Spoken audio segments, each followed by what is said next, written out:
할렐루야. 아멘. 할렐루야. 아멘. 예배 자리에 나오신 우리 성도님들 한 분 한 분을 주님의 이름으로 사랑하고 축복합니다. 전사님께서 소개해 주셨듯이 저는 초등부를 섬기고 있는 최세기 전도사입니다. 저희 초등부는 1학년에서부터 3학년 아이들이 함께 예배를 드리고 있는 부서입니다. 저는 이 시기에 아이들이 가장 에너지 넘치고 활발한 때를 보내고 있다고 생각합니다. 초등학교에 이제 입학해서 또래 친구들과의 관계가 형성되기 시작하고 또 삶의 영역이 확장되기 시작하는 시기입니다. 이제는 어느 정도 이해력이 자라나서 하나님의 말씀을 궁금해하고 좀 더 깊이 이해할 수 있는 시기이기도 합니다. 초등부가 매주 어떻게 예배를 드리고 있는지 저희의 상반기 초등부 예배의 모습을 함께 영상으로 소개해 드리도록 하겠습니다. 온 세상 창조하신 주 찬양해 볼수록 아름다운 이 세상 하나님 참 위대하신 주 참 좋으신 나의 주님 나 항상 주님을 찬양해 모두 함께 우리 주를 찬양합시다. 감사합니다. 예배 시간 동안 예수님 사랑 배울 수 있게 하여 주시고 하나님을 모르는 친구에게 하나님을 전할 수 있게 해주세요. 말씀을 전하시는 전도사님께 성령님 도와주셔서 은혜 베풀어 예배 시간에 되도록 도와주시고 늘 사랑으로 돌봐주시는 선생님들과 친구들에게 큰 은혜 베풀어 주세요. 예수님의 이름으로 기도드렸습니다. 아멘.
네, 영상 잘 보셨나요? 저희 초등부 예배는 11시에 시작해서 12시 15분에 그쯤에 마칩니다. 1시간 남짓한 이 시간이 매주 얼마나 빠르게 흘러가는지 모르겠습니다. 우선 온몸으로 보셨듯이 온몸으로 하나님을 찬양하는 시간을 갖습니다. 그리고 초등부 아이들이 직접 돌아가면서 자신이 직접 써온 기도문으로 기도를 올려드립니다. 어떤 친구는 30초 만에 후라락 끝내버리는 친구들도 있고요. 어떤 친구는 요목조목, 아까 영상에서 본 친구가 길게 한 친구였는데 요목조목 기도의 제목들을 적어서 기도하는 친구들도 있습니다. 이러한 시간들을 통해 우리 아이들은 스스로 기도하는 훈련을 하고 있습니다. 그리고 나면 하나님의 말씀을 듣습니다. 저희 초등부는 파이디온 선교회 교재를 사용해서 하나님의 말씀을 배우고 있습니다. 하나님의 천지 창조부터 시작해서 요한계시록에 이르기까지의 말씀을 하나씩 차례대로 배우고 있는데 지금은 분열왕국 시대에 대해 배우고 있습니다. 제가 교회 학교를 다녔을 때만 해도 인물 중심의 설교를 위주로 들어서서 이스라엘의 남북 분열 이야기, 그 시대의 이야기를 잘 알지 못했었는데 우리 초등부 아이들은 어떻게 북왕국 이스라엘이 멸망하게 되었는지, 그리고 남왕국 유다는 왜 포로로 끌려가게 되었는지, 그때 하나님의 마음은 어떠셨는지에 대해 하나하나 배워가고 있습니다. 그렇게 예배를 마친 후에는 다양한 2부 순서를 진행합니다. 예배 시간에 배운 말씀을 반별로 모여서 더 깊이 새기는 말씀 데이트 시간이 있고요. 또 교회의 절기에 맞춘 여러 가지 활동들, 그리고 아까 보신 것처럼 샌드위치나 떡볶이를 함께 나누어 먹기도 합니다. 그동안 열심히 모은 달란트라는 것을 저희가 모아놓는데 그 달란트로 큰 잔치를 열기도 합니다. 이러한 다양한 활동들을 통해 우리 아이들이 교회가 즐거운 곳으로 기억되고 또 하나님의 사랑을 가득 누리며 믿음이 자랄 수 있도록 매주 초등부 선생님들이 온 마음을 다해 섬기고 계십니다. 이제 이번 주 토요일 초등부의 여름 성경학교가 시작됩니다.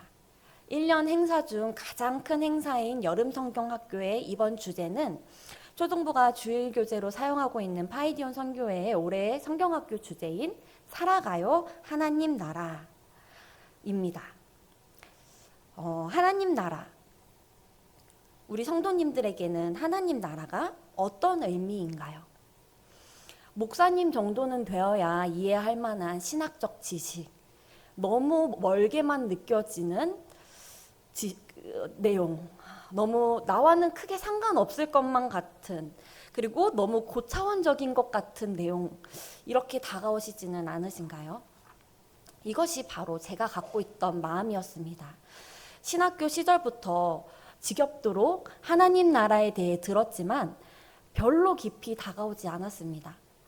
워낙 고등학교를 졸업하자마자 일찍이 신학교에 입학했던 터라 어리기도 했지만 하나님 나라라는 개념이 참 어렵고 멀게만 느껴졌던 것 같습니다.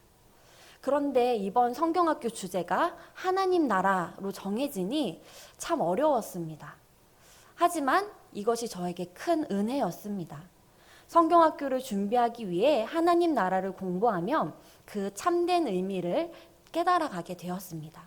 멀게만 느껴지고 나와는 상관없는 것만 같던 그 하나님 나라가 나에게 얼마나 중요한 것인지, 하나님 나라와 하나님의 통치를 바르게 이해할 때 비로소 나의 정체성을 바르게 알 수 있다는 것을 깨닫게 되었습니다.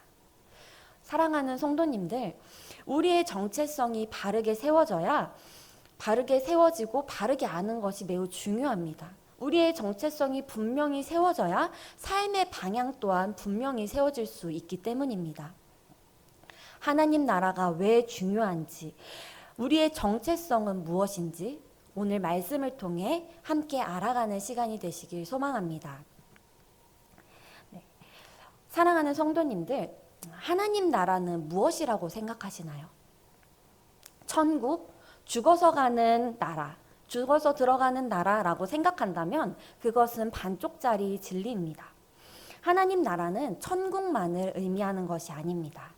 하나님 나라는 십자가에서 부활하시고 하늘과 땅의 권세를 가지신 예수님이 통치하시는 영역을 말합니다. 바로 하나님이 다스리시는 나라입니다. 예수님이 이 땅에서 전하신 복음의 메시지는 하나님 나라였습니다. 예수님이 공생애를 시작하시며 이 땅에서 처음 선포하신 말씀이 바로 때가 찼고 하나님의 나라가 가까이 왔으니 회개하고 복음을 믿으라 말씀하셨습니다. 한밤중에 예수님을 찾아와 진리의 말씀을 듣고자 했던 나다나엘에게 예수님께서는 네가 거듭나야 하나님 나라에 들어갈 수 있다라고 말씀하셨습니다. 예수님은 그의 사역 내내 하나님 나라의 비밀을 전하셨습니다. 하나님 나라는 이와 같으니 라고 말씀하시며 하나님의 나라를 전하셨습니다. 또한 예수님께서 십자가에 죽으신 후에 부활하시고 40여일 동안 제자들과 함께 하셨는데 그때 하신 말씀 또한 하나님 나라의 말씀이었습니다. 예수님은 그의 사역 처음부터 하늘에 승천하실 그때까지 하나님 나라의 복음을 선포하셨습니다. 그만큼 예수님께 중요한 것은 하나님 나라의 복음이었습니다. 우리가 하나님 나라에 대해 깊이 알아가기 위해 잠시 성경의 큰 그림을 함께 살펴보는 것이 중요합니다. 하나님께서는 하늘과 땅을 창조하셨습니다. 하나님은 우주의 주로서 온 우주를 다스리시는 분이십니다. 하지만 하나님은 그의 형상을 따라 지으신 아담을 그의 대리자로 세우셨습니다. 하나님을 대신해서 이 땅을 잘 통치하고 다스리고 관리하도록 돌보도록 세우셨습니다. 그러나 하나님의 대리자인 아담은 하나님의 통치를 거부했습니다. 하나님처럼 되고자 하는 그 마음으로 하나님께서 아담에게 주신 이 온 세상의 통치권을 아담 스스로가 사탄에게 내어준 것입니다.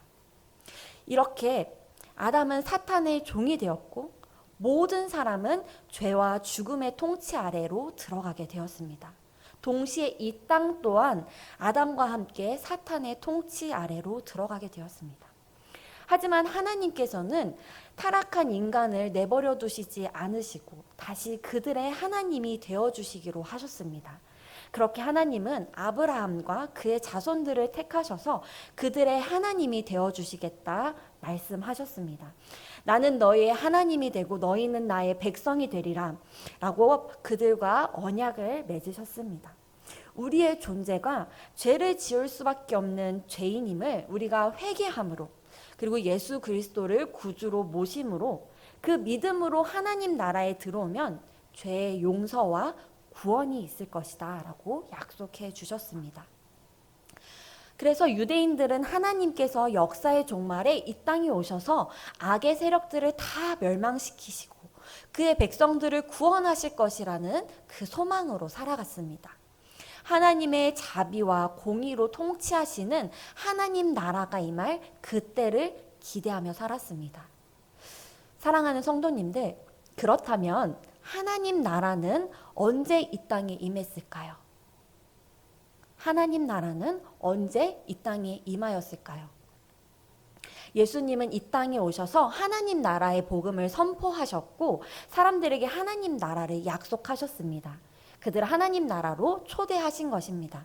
그리고 그의 죽으심을 통해 구약에서부터 예언된 그 약속을 성취하셨습니다. 즉 예수님이 이 땅에 오셔서 죽으시고 부활하심으로 하나님 나라가 이 땅에 임한 것입니다. 예수님께서 승천하신 후 우리에게 성령이 임함으로 이 땅에 하나님 나라가 임하였습니다. 사랑하는 성도님들, 예수님이 하나님의 아들이심을 믿으시나요? 아멘. 아멘이시죠? 예수님은 하나님 아버지의 대권을 상속받아 이 땅에서 하나님의 통치를 대행하셨습니다. 이는 구약의 다니엘서에 이미 예언된 하나님의 말씀이 그 언약의 말씀이 성취된 것이었습니다. 우리 함께 다니엘서 7장 13절에서 14절 말씀을 함께 읽겠습니다. 시작. 내가 또 밤 환상 중에 보니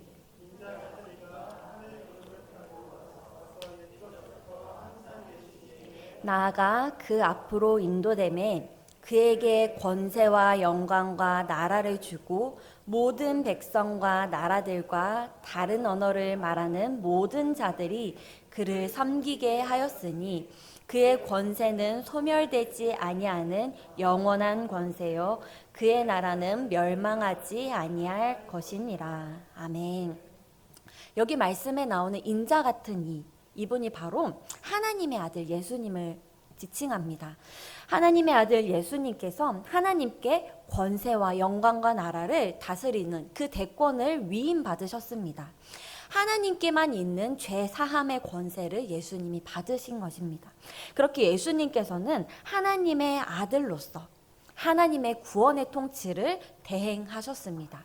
그래서 예수님께서 이 땅에서 행하신 많은 사역은 귀신을 쫓고 병 고치는 사역이었습니다. 죄의 삭은 죽음인데 그 죽음의 힘에 짓눌려 있는 자들을 치유하시고 처음 창조의 심이 좋은 그 상태로 회복시키는 구원의 일을 행하신 것입니다. 사탄의 통치 아래 있던 자들을 하나님의 통치 아래로 들어오게 하셨습니다. 참된 치유와 회복을 얻고 하나님의 생명으로 충만하게 하셨습니다. 그 하나님 나라의 약속을 성취하시기 위해 하나님의 아들이신 예수님께서 우리를 대신해서 죽으셨습니다. 그의 죽으심은 우리의 죄값을 치르고 우리의 죄를 씻기 위함이었습니다. 아무 죄가 없으셨던 예수님께서 우리의 죄를 대신 짊어지시고 우리 대신 죄인이 되셔서 우리 대신 죽으신 것입니다. 그로 인해 우리는 하나님 앞에서 의로운 자로 칭함받게 되었습니다. 예수님의 죽으심과 부활하심으로 우리의 죄는 용서받았고 하나님께로 나아갈 수 있게 되었습니다. 죄인이었던 우리를 하나님의 백성으로 삼아주신 것입니다. 사랑하는 성도님들, 그렇다면 하나님 나라의 백성인 우리는 무엇을 지키며 살아야 할까요? 하나님의 법을 지키며 살아야 합니다. 하나님의 법, 즉 하나님 말씀의 핵심인 하나님을 사랑하는 것, 그리고 이웃을 사랑하는 것, 이것이 우리가 지켜야 할 것입니다. 하나님을 사랑하는 것에 반대되는 것이 무엇일까요? 하나님을 사랑하는 것에 반대편에 있는 것이 무엇일까요? 하나님이 아닌 우상을 숭배하는 것입니다. 우리는 흔히 우상 숭배라고 하면 나무 조각 같은 것에 절을 하는 것이라고 생각하기 쉽습니다. 하지만 예수님께서 심각하게 경고하신 우상 숭배의 모습은 그런 것이 아니었습니다. 예수님께서는 바로 만몬을 숭배하는 것이 바로 심각한 우상 숭배다라고 말씀하셨습니다. 돈이 하나님보다 우선되어 우리 삶의 죽음을 가져오기 때문입니다. 하나님 나라는 추상적이거나 관념적인 것이 아닙니다. 매 순간 사탄의 통치를 받을 것인가? 하나님의 통치를 받을 것인가? 이 선택의 갈림길에서 하나님의 통치를 택하는 것입니다. 하나님 나라의 백성된 우리는 매 순간 하나님의 법을 따름으로써 하나님의 통치를 받아야 합니다. 우리 성도님들 혹시 살라미 전술이라는 것을 들어보신 적이 있으신가요? 살라미를 혹시 아시나요? 뭔가 되게 독특한, 아실 수도 있는데 우리 성도님들은 살라미는 바로 이탈리아식 소세지입니다. 이 소시지는 너무나 딱딱하고 또 너무나 짜서 한 번에 통째로 먹기가 힘듭니다. 그래서 아주 얇게 썰어서 한 조각씩 먹게 되어 있습니다. 여기서 파생된 것이 바로 살라미 전술인데요. 이 살라미 전술은 외교나 정치 분야에서 사용되곤 합니다. 한꺼번에 큰 목표를 취하려고 하면 상대방의 강한 반발에 부딪힐 수 있으니 살라미 소시지를 얇게 썰었듯 원하는 바를 아주 조금씩 나누어서 상대가 알아차리지 못하게 자신이 원하는 바를 야금야금 쟁취하는 전략을 살라미 전술이라고 말합니다. 이것이 바로 사탄이 우리에게 주로 사용하는 방법입니다. 사탄은 우리에게 날마다 아주 작게, 아주 조금씩 속삭입니다. 돈을 많이 벌어서 나의 안녕과 행복을 쟁취해야지. 나의 이익을 위해서라면 다른 옆에 있는 사람의 고통, 어려움, 그들의 피해는 잠깐 눈 감아도 괜찮아 라고 속삭입니다. 그러나 하나님은 우리에게 하나님의 말씀에 순종하여 이웃을 사랑하는 삶을, 이웃을 섬기는 삶을 살라고 말씀하십니다. 우리가 사탄의 통치를 받으면 이 땅의 죽음과 고난, 불의와 갈등이 확산됩니다. 하지만 우리가 하나님의 통치를 받아 하나님을 사랑하고 이웃을 사랑하기로 택할 때에 이 땅에 하나님의 나라가 세워집니다. 그런데 사랑하는 성도님들, 하나님 말씀에 순종하는 것이 쉬운가요? 우리가 매 순간 느끼듯이 그렇지가 않습니다. 우리 마음에는 끊임없는 갈등이 일어납니다. 나만 손해보는 거 아니야? 이러다 나만 가난하게 사는 거 아니야? 왜 나만 이렇게 바보처럼 살아야 되지? 끊임없이 불안해하고 염려하는 우리에게 하나님은 그분을 신뢰할 수 있는 믿음을 주십니다. 순종할 수 있는 힘도 주십니다. 그것이 바로 믿음의 순종입니다. 우리가 하나님의 통치 아래에서 믿음의 순종을 할 때 이 땅에는 그만큼 하나님의 나라의 치유와 회복이 이루어집니다. 그렇기에 하나님 나라는 작은 겨자씨가 자라나서 큰 나무를 이루듯 점진적으로 그러나 필연적으로 완성됩니다. 우리가 함께 나눴듯 하나님 나라는 예수님이 이 땅에 오심으로 이 땅에 출범했습니다. 그래서 우리는 믿음으로 하나님의 구원을 누리고 치유와 회복을 경험합니다. 하지만 하나님 나라는 아직 온전히 이루어지지 않았습니다. 그래서 이 땅에 살아가는 우리 그리스도인들도 병들고 사고를 당하고 파산을 하고 사업이 어려워지고 이러한 고난을 겪습니다. 왜 예수님 믿는 사람들에게 고난이 찾아올까요? 왜 이해할 수 없는 질병과 사고를 겪어야만 할까요? 왜 이 땅에 기근과 전쟁과 핍박이 계속될까요? 아직 이 땅에 하나님의 나라가 완성되지 않았기 때문입니다. 이 땅에 완성된 하나님의 나라가 임하지 않았기 때문입니다. 예수님께서 이 땅에 다시 오심으로 하나님의 나라는 비로소 완성될 것입니다. 그때에는 죄와 죽음과 고난 이런 모든 것들에서 해방됩니다. 그곳에서는 눈물도 없고 고통도 없고 죽음도 없습니다. 슬픔도 없습니다. 영원한 생명 가운데 거하며 오직 기쁨과 감사가 충만한 삶을 영원히 살게 되는 것입니다. 우리는 이미 임한 하나님 나라와 아직 완성되지 않은 하나님 나라 그 사이를 살아가는 자들입니다. 완성될 하나님 나라를 소망하며 살아가는 자들입니다. 그리고 그 날이 점점 가까이 오고 있습니다. 벌써 2000년이라는 시간이 흘렀습니다. 하나님 나라 백성인 우리는 완성될 하나님 나라를 소망하며 예수님이 다시 오실 그때까지 충성하며 살아야 합니다. 하나님 나라가 완성되려면 하나님이 부르시는 선택받은 자들이 하나님께로 돌아와야 합니다. 그들을 하나님 나라의 백성으로 삼으시기 위해 우리를 먼저 부르셨습니다. 우리에게 성령을 주셔서 우리가 권능을 받아 복음을 전하게 하셨습니다. 복음이 땅끝까지 전파되어 하나님께로 그들이 돌아올 때에 예수님께서 이 땅에 다시 오실 것이고 비로소 하나님의 나라가 완성될 것입니다. 사랑하는 성도님들, 우리는 이 땅에서 하나님 나라를 살아가는 자들입니다. 이것이 하나님 나라의 백성이라는 정체성을 가진 우리 정체성인 겁니다. 이것이 우리의 중심에 깊이 새겨져야 합니다.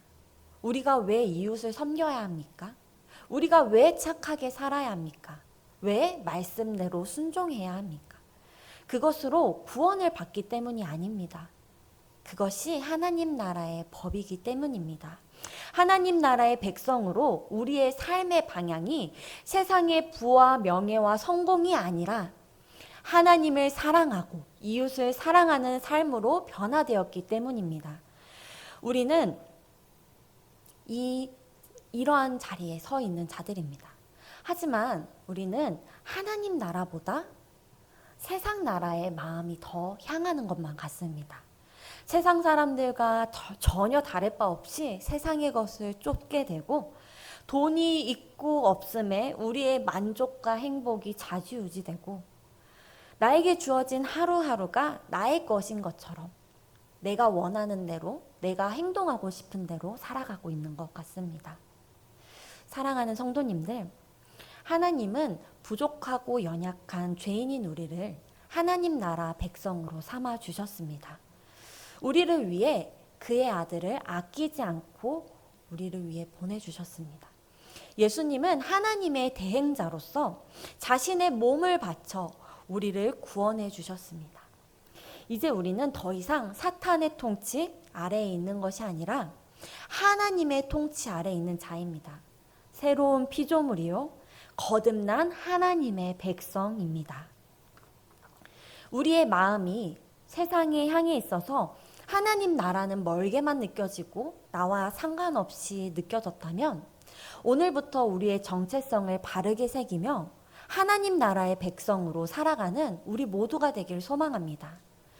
특별히 우리의 다음 세대의 아이들이 세상에 휩쓸려서 사탄의 그 작은 속삭임들에 넘어가 자기 중심적으로 살고 이기적인 마음으로 살고 자신의 삶의 목적이 오로지 돈 많이 버는 것으로 생각하며 살아가는 것이 아니라 하나님 나라의 백성으로 하나님을 드러내는 삶을 살아갈 수 있도록 우리가 함께 소망하며 나아가길 원합니다.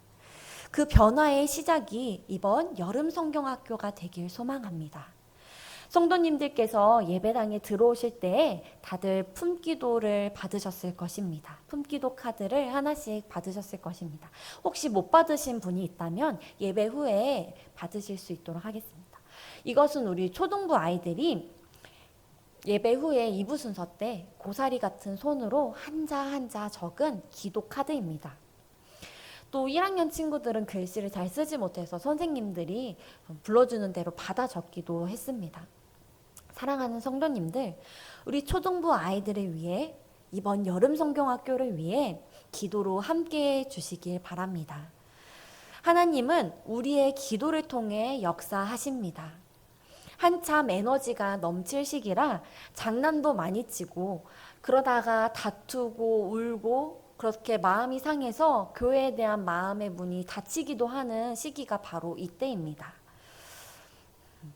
우리 아이들의 마음과 몸이 상하지 않고 오직 하나님의 사랑만 듬뿍 누리는 성경학교가 될 수 있도록 함께 기도해 주시길 바랍니다.